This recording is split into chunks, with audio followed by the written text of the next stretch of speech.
Skagfiskir bændadagar hafa verið haldnir árlega í 16 ár í Skagfirðingabúð á Sauðárkróki og hefur umfang þeirra aukist ár frá ári. Þar gefst skagfiskum bændum og matvælaframleiðendum kostur á að kynna sínar vörur og fólki að njóta. Aldrei fyrr hefur þó jafnmikið magn selst og í ár og má segja að hverju tonninu á fætur öðru hafi verið mokað út úr búðinni. Nú verið að halda bændadaga hér í 16. sinn í Skagfirðingabúð. Stefnir í ár í sölu lambakjöts í ár? Já, það stefnir í það. Ef dagurinn dag verður jafn og gærdagurinn, þá verður þetta met. Hvað var hann stór í gær? Það var farið svona í kringum 20 tonn af kjöti og mjólkurvörum. Hvað það svona borið saman við aðra daga eða mánuði? Það alveg miklu stærra. Við getum kannski verið að tala 4 tonn kannski í venjulegum mánuði. En þið eru þá kannski að fara að moka hérna út 40 tonnum af kjöti á 2 dögum? Já, það stefnir í það. Þetta geta nú ekki bara verið Skagfirðingar sem að segja hesthúsa þess öllu. Nei, það kemur mikið að koma fólk. Alltaf aukast hvað kemur mikið að. Það var að koma á Eyjafirði og Siglfirðingar koma mikið og svo Húnvetningar. Það þá verðið eða hvað það sem að dregur að? Það fyrst og næst verðið, já. Hvað að slá mikið af? Allir sem ekki slá svona oft í kringum 30%, 30 og jafnvel yfir það. Það munar það á haustinn? Það munar það. Fólk byrst sig upp og sætti í kistuna og það drýgir heimilisútgjöldin. Ertu kannski að selja frystikistur og skápa í leiðinni? Já, alveg á fullu. Það mikið sal í því.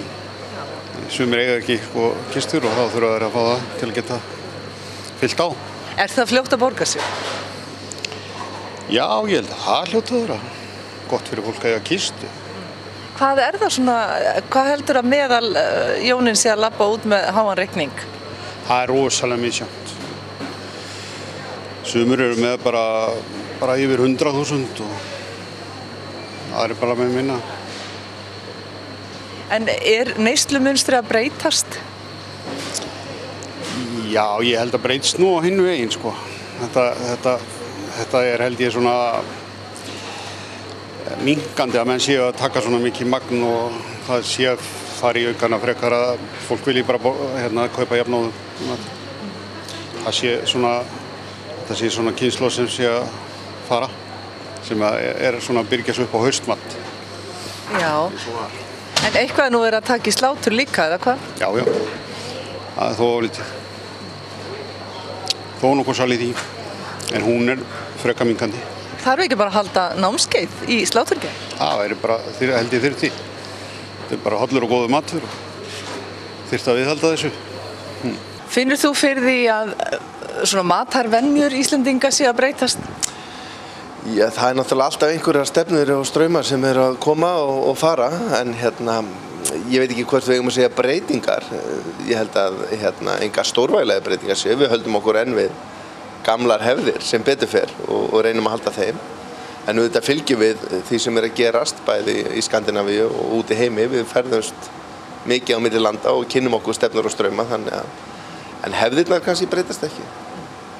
Lambakjötið okkar íslenska alltaf jafn vinsæl? Ég held það alveg afdráttarlaust. Þetta alltaf, myndi ég segja, fyrsta val hjá flestum í góða steik. Nú kemur þú hérna ár eftir ár á bændadagana í Skagfirðingabúð og þú kemur alltaf með nýjar uppskriftir með þér í bæklingnum, fína. Hver svona Spútnik uppskriftin hjá þér í ár? Já, Spútnikið, það náttúrulega að nýta þessa nýju skurði á lambakjötinu. Við erum með lambaöxl sem við bökum í langan tíma í ofninum. Tökum á hana barbecue-sósu, chili og lauk og svo erum bakað í 2,5 tíma við góðan hita í ofninum. Þetta lambaöxl, það eitthvað nýtt? Já, það einhver ný afurð sem við kalla lambaöxl. En skilst nú að það sé svona biti af bóknum. Þannig að svo svo margt hægt að gera með lambakjötið. Það alveg óendanlegt. Látheyra. Já, ég meina með austurlenska lambakjötsrétt líka. Ég nota kókosmjólk og sæta sojasósu, karrí, mjög vinsæll. Það haustréttur úr lambakjöti sem ég ríf gulrætur og rófur saman við rétt í lokin þegar búið eldan. Það endalaust þetta leika sem er lambakjöti. En þessi lambakóróna, hún svolítið sér skagfisk eða hvað? Já, það svona einmitt einn af þessum bitum sem boðið upp á með rifjum. Það raun og lambafíli með rifjum og hefur verið mjög vinsæll á veitingahúsunum veit ég í bænum. Ég lagaði uppskrift af því núna með það sem smyr rabarbarasultu klassískri á lambarifjurnar og svo með haustsalsa með sem lagað úr gulrótum og rófum og rauðböðum. Þannig að það ýmislegt þetta að gera. En þetta gamla eins og bara að taka slátur, hvernig erum við ekki bara hægt að kunna það? Nei, ég held að við séum ekki hægt að kunna það sko. Við þurfum samt að halda því aðeins við. En ég til dæmis að vinna í mötuneytið í Reykjavík og þar býð ég upp á, sérstaklega á þessum tíma núna, þá tek ég svona íslenska uppskjöru eins og ég kalla það og ég með hjörtu og lifur og ég með slátur og svið og allan hennan íslenska mat, þannig höldum við venjónum líka.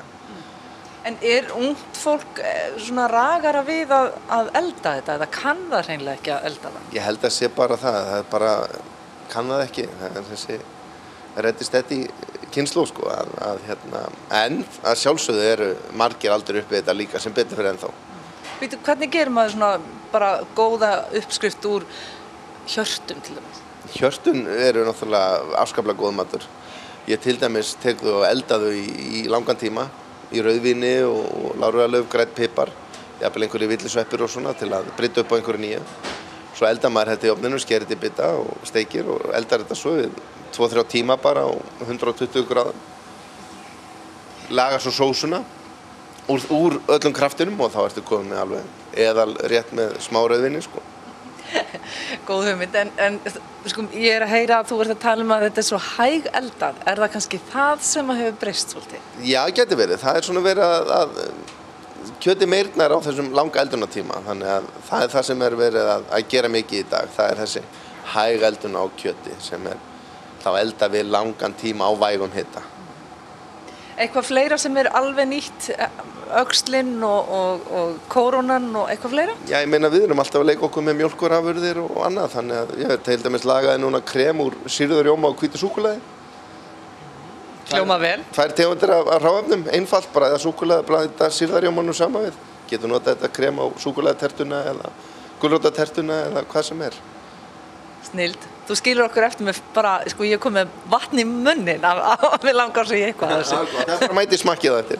Takk fyrir það.